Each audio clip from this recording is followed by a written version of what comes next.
Good morning, or maybe good afternoon, everyone. Welcome back to the Salaryman Guide.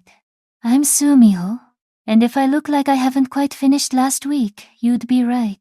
Today's topic is one of the darkest realities of working here. Karoshi culture, death by overwork. But I want to talk about the slow death, the erosion of your identity, especially as a woman navigating these hyper-traditional corporate halls. My alarm goes off at 6 a.m., but my workday truly starts at 5:45 a.m. Not for work tasks, but for the mandatory performance. In finance, there's an expectation of competence, yes, but also a required polished facade. That's 45 minutes of mandatory beauty maintenance, hair, makeup, the right suit, all before the rush hour even begins. I am investing time just to look appropriate for the office. The commute itself isn't just a ride. It's a physical trauma. Being compressed into the Yamanote line, trying to protect my briefcase and my perfectly applied makeup from being smudged. By the time I step out at Tokyo Station, before I've even opened my laptop, I am already deeply, profoundly tired. We are officially supposed to start work at 9 a.m. But every dedicated salaryman and salarywoman knows the 8:30 rule.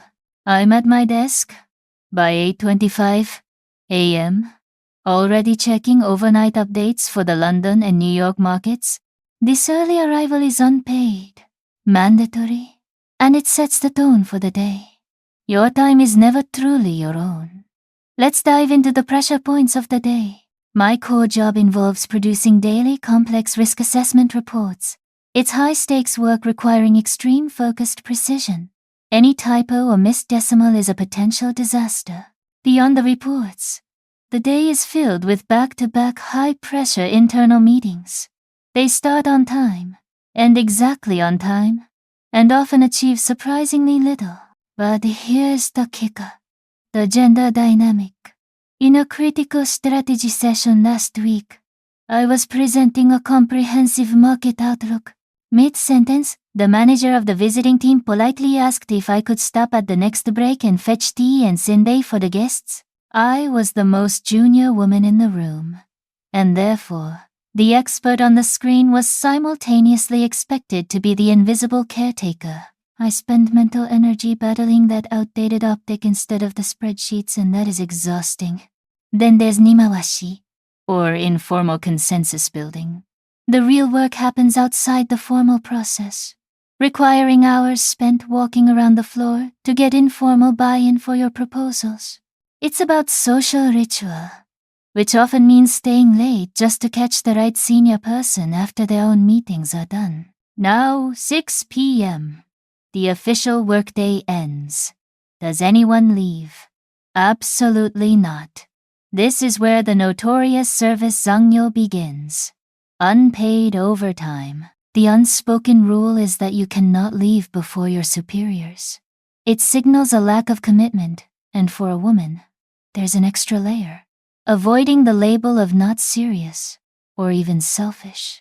I feel obligated to stay because the corporate culture demands that I sacrifice my personal time to demonstrate loyalty and quiet, enduring commitment. We are often left with low-value cleanup tasks that don't look important but keep us chained to the desk until 8:30 p.m. When I finally manage to get out, it's 8:45 p.m. I catch the late-night train, which is less crowded, but feels more hollow and isolating. The toll is no longer just mental, it's physical. Headaches are constant. My shoulders are perpetually tight. But the worst symptom is the emotional impact. It's not just tiredness. It's the quiet rage that I have given 14 hours to a company that only recognizes 9. And the deep sadness that I have no energy left for the things that make me me. I get home around 10 p.m. Dinner is often a quick convenience store konbini meal. There is no energy to call friends, to study Japanese, or even to watch a comfort show. I shower, I prepare my clothes for the next day, and I fall into bed.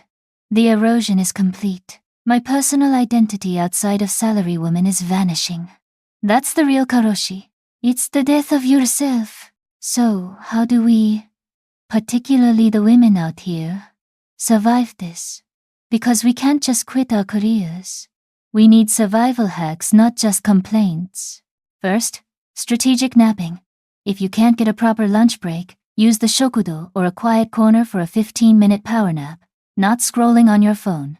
It physically resets your brain from the constant stress.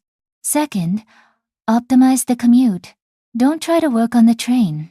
Use that time to listen to a guided meditation or simply look out the window. Reclaim that 1 hour of mandated downtime for yourself. Third, establish the 5-minute rule for breaks. Step away from the screen every hour for 5 minutes. Stretch, drink water, use a timer. It's a small rebellion that prevents burnout from becoming a breakdown. Fourth, have a nomikai work, drinking party strategy. You cannot avoid them all, but you can choose wisely. Attend the essential one, but have an established exit strategy like a last train excuse, and stick to low alcohol drinks.